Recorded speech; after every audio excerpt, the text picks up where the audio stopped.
Hi, Northern California Human Resources Association. My name is Janine Driver. I'm a body language expert, and I'm coming out to speak with you, and I can't wait, in April 11th in Oakland, California.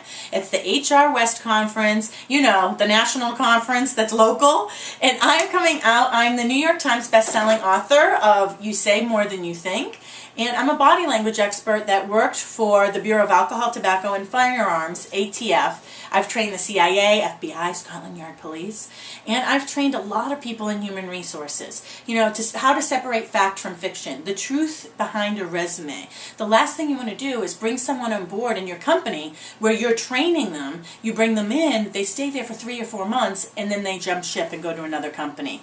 How can you make sure you're bringing on the right people at the right time? You know, how do you separate that fact from fiction? I'm going to give you a quick technique in a job interview. Now, many of you may do interviews over the phone, but if you are in person and you get to see the people that you're interviewing, we lean towards things we like and we lean away from things we don't like. So as you ask the applicant, you know, explain the gap in your resume in 2009 to 2011. And they silently say, well, and they lean back and cross their leg. They're creating distance. All right? Or the opposite. They're here and you say, explain the gap in your resume. They may lean forward. Now, I just said we lean towards things we like and away from things we don't like. Well, maybe they're excited to tell you they had a baby and they got to take off for 2 years and be a stay-at-home mom and it was their dream come true.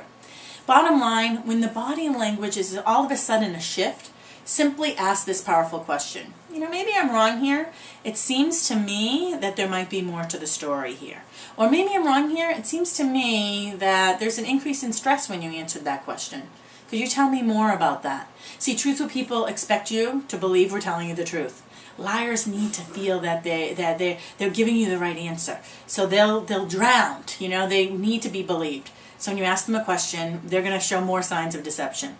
If you'd like to know what the FBI and the CIA and Scotland Yard knows, then make sure you register for this conference. Make sure you're there at the national conference that's local so you can play with me, Janine Driver, and get a lot of techniques and strategies. Would you like to know where to stand when you are talking to an interviewer so at the end they tell you the truth? Would you like to find out that for the rest of your life no one could ever lie to you, not even your kids? Not even your kids? Well, you're going to find these techniques out when I see you in Oakland, California on April 11th at the national conference that's local. My name's Janine Driver. We'll see you then. Bye, everybody.